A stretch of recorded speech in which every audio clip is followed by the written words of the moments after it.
Hello students, how are you? Welcome back Mehta school digital classes.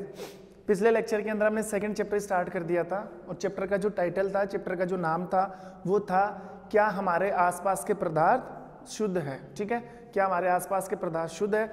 उसमें हमने एक topic start कर दिया था स्टार्टिंग का, वो था पदार्थ। पदार्थ किसे कहते हैं? पदार्थ की विशेषता। ये दो टॉपिक कंप्लीट हो गए थे।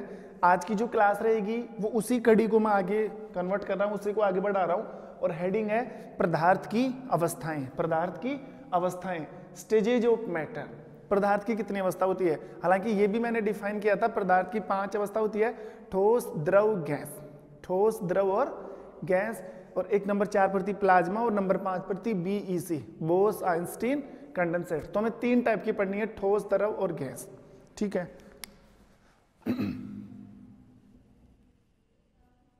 ध्यान देना। पदार्थ की कितनी अवस्था है? पदार्थ की 3 अवस्था है। एक तो है ठोस,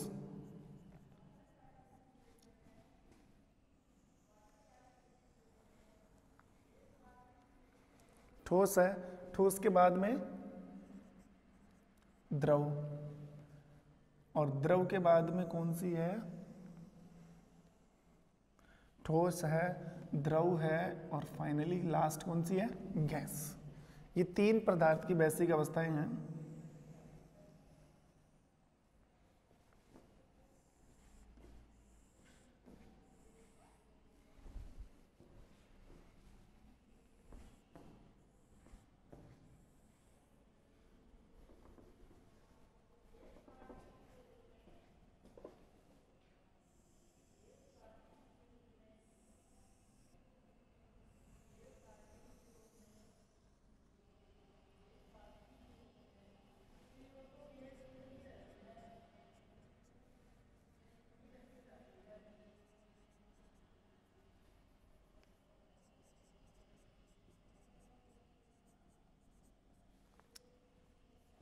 अब देखो, एक पूरा चार्ट तैयार कर दिया बोर्ड के ऊपर। हेडिंग है पदार्थ की अवस्था, स्टेजेज ऑफ मैटर। तो 4 कॉलम बनाए मैंने। एक तो गुण का नाम, कि गुण के अकॉर्डिंग कोई भी गुण ले लिया। जैसे मान लो मैंने गुण ले लिया कणों के बीच में पाए जाने वाला अंतराणु का आकर्षण बल। अब वो बल ठोसों में कैसा होता है, वो बल द्रव में कैसा होता है और वो बल गैस में कैसा होता है। ठीक है, तो यहाँ पर जितने भी गुण पढ़े जाएंगे वो, ठीक है, कि ठोस का आयतन कैसा होता है, आकार कैसा होता है वो।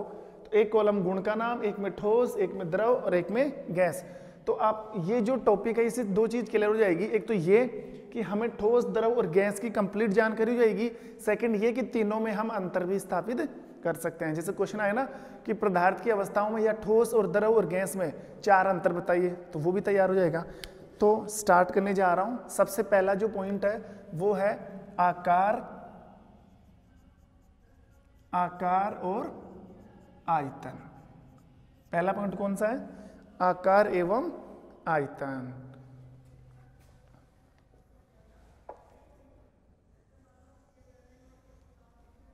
ठीक है, पहला पॉइंट है आकार और आयतन। अब देखो, सबसे पहले बात करें ठोस की। ठोस का आकार कैसा होता है और आयतन कैसा होता है? तो ठोस, कोई भी ठोस चीज ले लो, लेने की जरूरत नहीं है, तुम्हारे ही सामने है ये रहा मार्कर। ये बिल्कुल ठोस वस्तु है। इसका आकार और आयतन कैसा होता है? आकार का मतलब आप जानते हो इसकी शेप कैसी है, और आयतन, तो ध्यान रखना ठोस का आकार और आयतन दोनों निश्चित होते हैं। कैसे निश्चित होते हैं? एक बार लिख देता हूं फिर एक्सप्लेनेशन देता हूं। देखो कैसे। ठोस का आकार एवं आयतन दोनों के दोनों निश्चित। कैसे होते हैं? निश्चित। द्रव की मैं बात करूं, द्रव का आकार तो कैसा होता है? अनिश्चित। आकार कैसा इसका? अनिश्चित। आयतन कैसा इसका? निश्चित। और अगर मैं गैस की बात करूं, आकार और आयतन दोनों ही अनिश्चित।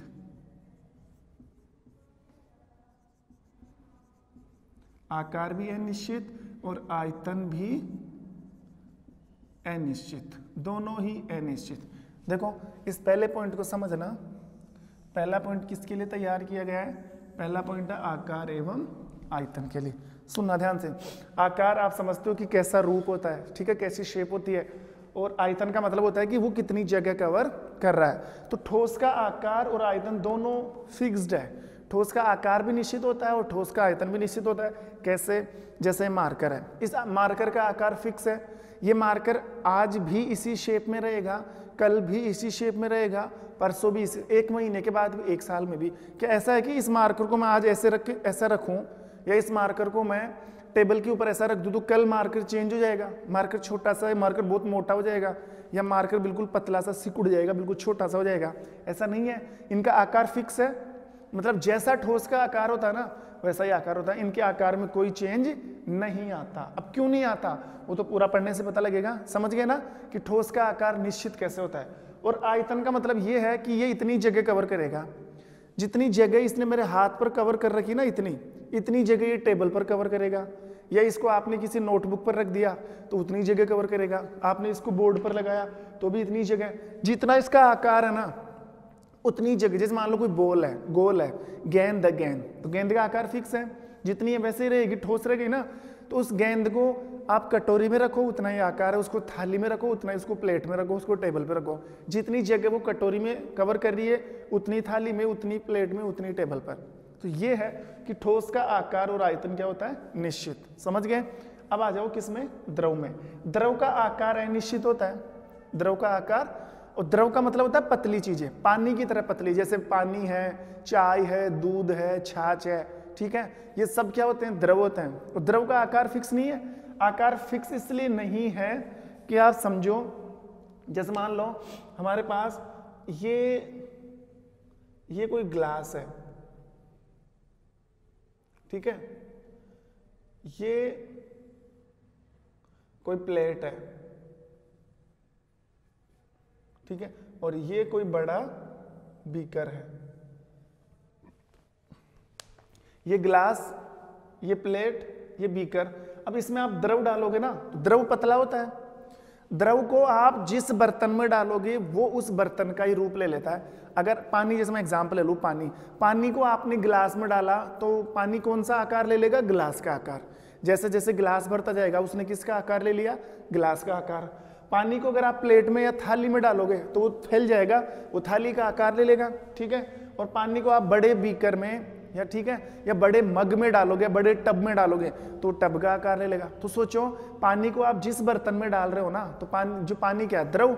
और द्रव के पास एक क्वालिटी होती है कि आप उसको जिस बर्तन में डालोगे वो उसी बर्तन का रूप या उसी बर्तन का आकार ले लेता है, क्योंकि पतला रह गया ना।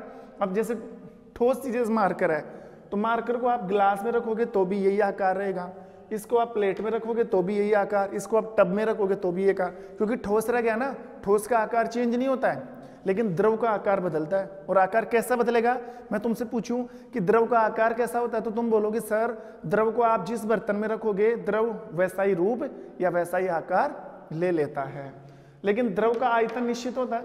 आयतन का मतलब होता है जगह कवर करना।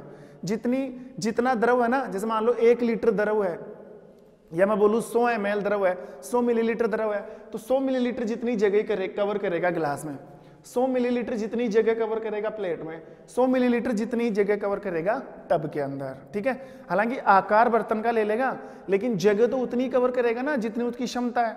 100 ml द्रव है तो गिलास में भी 100 ml ही रहेगा, प्लेट में भी 100 ml ही रहेगा, और थाली में भी 100 ml ही रहेगा। गैस के लिए है कि गैस का आकार और आयतन निश्चित नहीं होता, मतलब अनिश्चित होता है। मतलब गैस का क्या आकार होता है? आपने अगरबत्ती जलाई, अगरबत्ती में से खुशबू निकली तो वो तो गैस है, गैस तो फैल जाती है, गैस नजर भी नहीं आती, गैस का कोई आकार नहीं होता, ठीक है। फैल गई वो गैस, इधर गई, इधर गई, इधर। मार्कर फैल सकता है क्या? कि मार्कर को हमने कमरे में रख दिया, पूरा मार्कर ही फैल गया? नहीं, गैस फैल सकती है, गैस का कोई आकार नहीं होता है। इसको आप बर्तन में भी डालोगे तो बर्तन में थोड़ी टिकेगी, वो तो उड़ जाएगी, दूर दूर जाएगी। आयतन भी अनिश्चित है, आयतन भी बहुत ज्यादा कवर कर सकती है, क्योंकि फैलती है ना गैस, तो आप जिस बर्तन में डालोगे उसमें फैल जाएगी, ना तो कोई इसका आकार होता है ना इसका कोई आयतन होता है, ठीक है। दूसरा, कणों के बीच दूरी। तो ठोस के कण पास पास होते हैं, ठोस के कण पास पास होते हैं। गैस के कण दूर दूर होते हैं, और द्रव के कण, द्रव इनके बीच में, द्रव के कण ठोस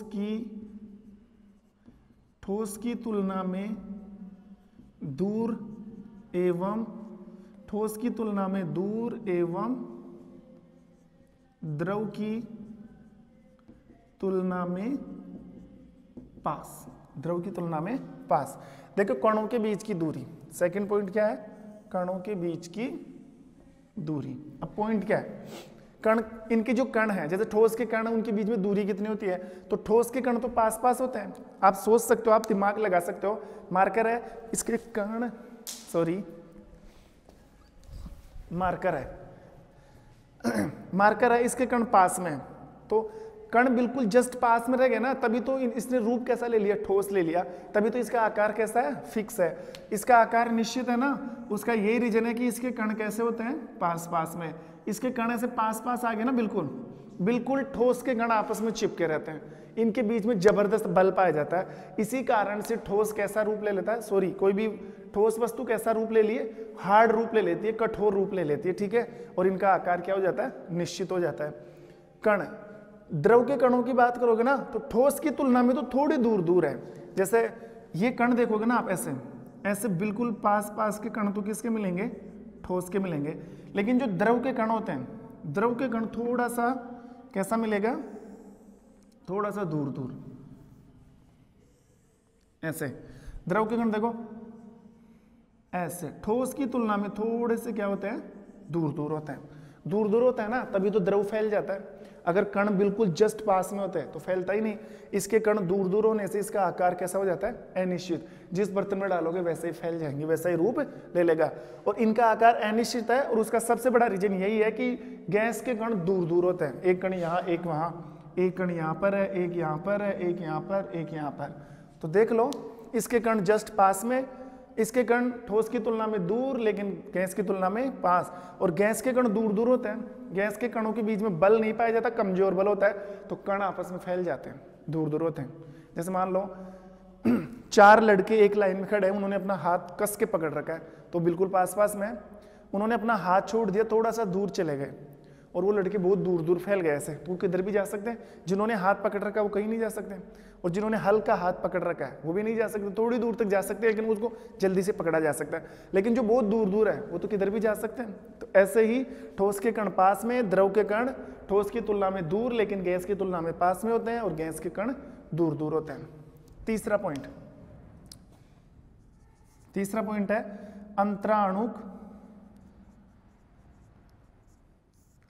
अंतराणुक आकर्षण बल।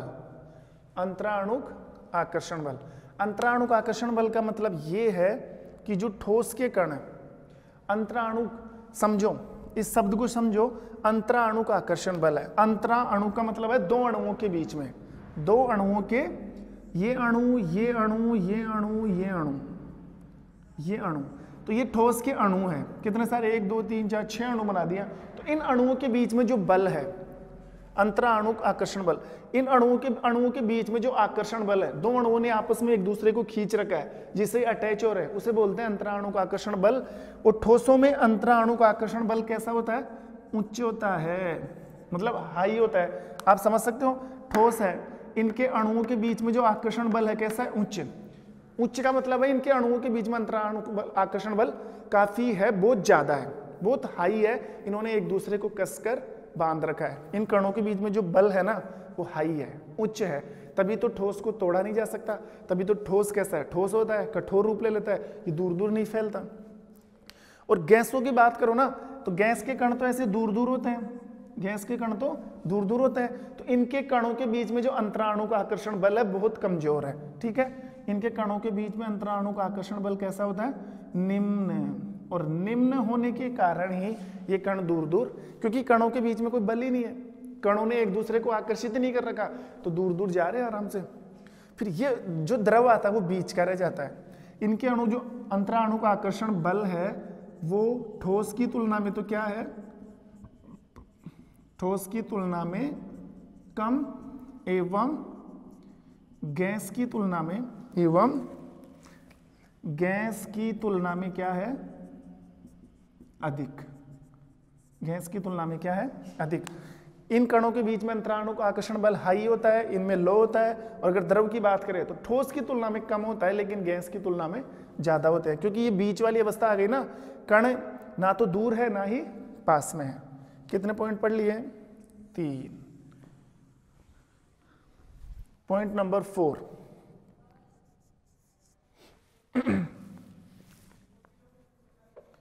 घनत्व। घनत्व, देखो घनत्व का मतलब ये होता है कि किसका घनत्व ज्यादा है और किसका घनत्व कम है। घनत्व का मतलब ये है कि बिल्कुल कम जगह में किसका वजन ज्यादा होता है, मतलब कम जगह में किसके कणों को बहुत पास में समाया जा सकता है, बिल्कुल कम जगह में कौन ज्यादा वजन कवर कर सकता है। तो कम जगह में ज्यादा वजन तो वही कवर करेगा जिसके कण पास पास में होते हैं। तो ऐसे मैं बात करूं, ठोस है, ठोस का घनत्व क्या होता है, उच्च होता है। तो गैस तो दूर दूर है, इसका घनत्व क्या होता है, निम्न होता है। अगर द्रव की बात करें तो ठोस की तुलना में कम और गैस की तुलना में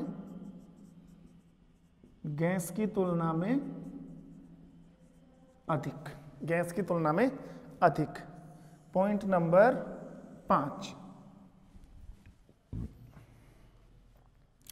एक तो आकार आयतन हो गया, कणों के बीच में दूरी हो गई, अंतराणु का आकर्षण बल हो गया, एक घनत्व हो गया, और एक है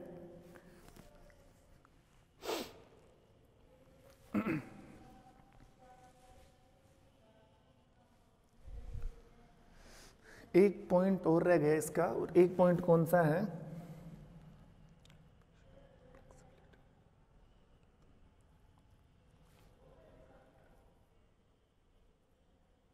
चलो ठीक है, 4 पॉइंट काफी है। वैसे भी आपकी बुक में तो था नहीं, 4 पॉइंट काफी, अगर आप कवर करो तो 4 क्या 5 पॉइंट हो गए। एक आकार वाला, एक आयतन वाला, एक कणों के बीच की दूरी, एक अंतराणु का आकर्षण बल, और एक हो गया घनत्व। और जो भी पॉइंट आएंगे वो इनसे रिलेटेड आएगा, ठीक है, और कोई इसमें दिक्कत है नहीं। ये लो, तो ऐसे हम पदार्थ की अवस्थाओं को कितने भागों में बांट सकते हैं, 3 भागों में। एक ठोस है, एक द्रव है, और एक कौन सा है, गैस है। तो 3 ठोस द्रव गैस का मतलब भी समझ में आ गया, और इनके बीच में अंतर भी समझ में आ गया। अब जो नेक्स्ट टॉपिक है पढ़ने लायक, वो है मिश्रण। देखो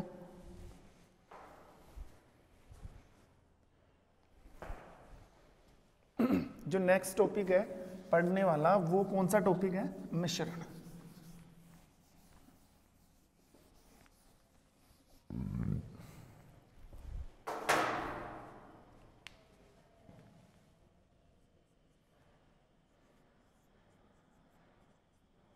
मिश्रण, और मिश्रण को क्या बोलते हैं, मिक्सचर।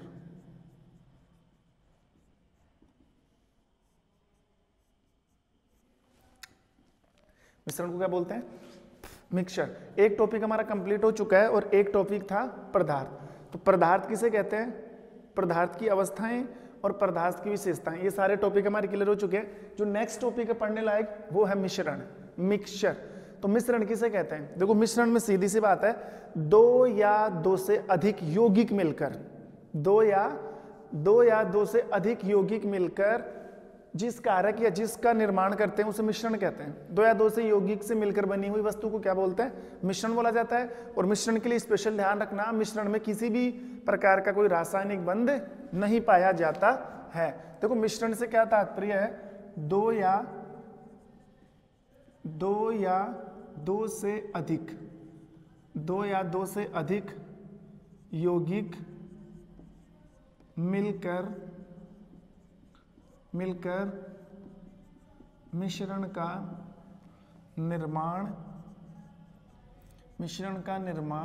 करते हैं,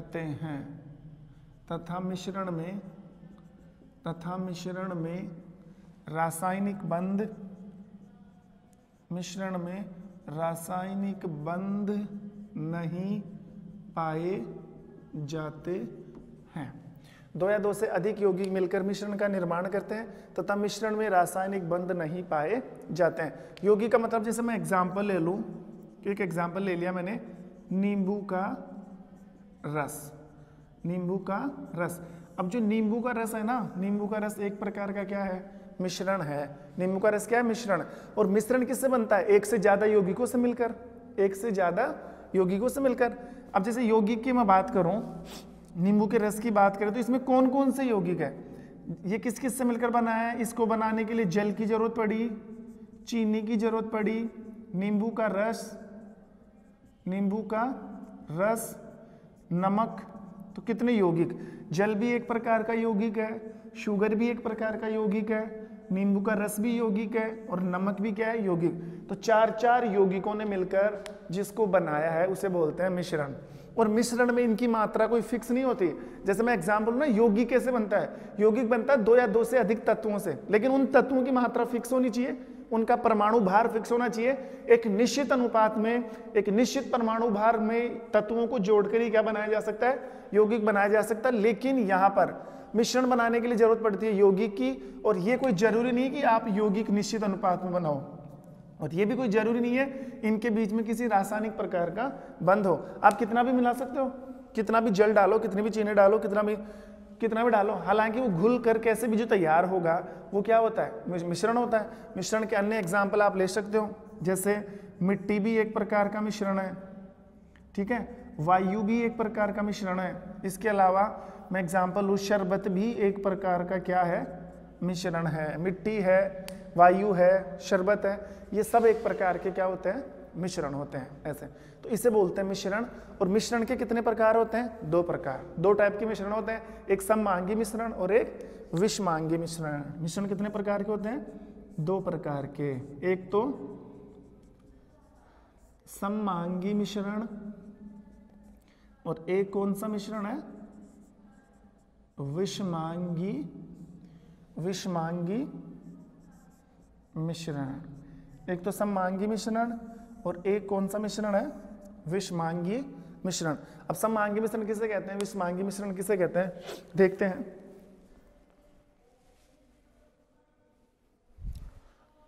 देखो मिश्रण 2 टाइप के हैं, सममांगी और विषमांगी, ठीक है। तो ये जो मिश्रण के टाइप है वो हम नेक्स्ट क्लास में क्लियर करेंगे। इतना मैटर हमने क्लियर किया कि पदार्थ की अवस्थाएं कितनी होती है, ठोस, द्रव और गैस। और जो पदार्थ की 3 अवस्था है उन्होंने हमने 4 गुणों के रूप में पढ़ा, आकार, आयतन के रूप में पढ़ा, दूसरा जो कणों के बीच में दूरी, तीसरा पढ़ा अंतराणु का आकर्षण बल, और एक पढ़ा घनत्व। उसके बाद हमने टॉपिक चालू किया कौन सा? मिश्रण। मिश्रण किसे कहते हैं? मिश्रण के एग्जाम्पल और मिश्रण के प्रकार। अब जो मिश्रण के जो टाइप है ना, मिश्रण के जो प्रकार है वो हम नेक्स्ट क्लास में क्लियर करेंगे। तब तक के लिए thank you, have a nice day.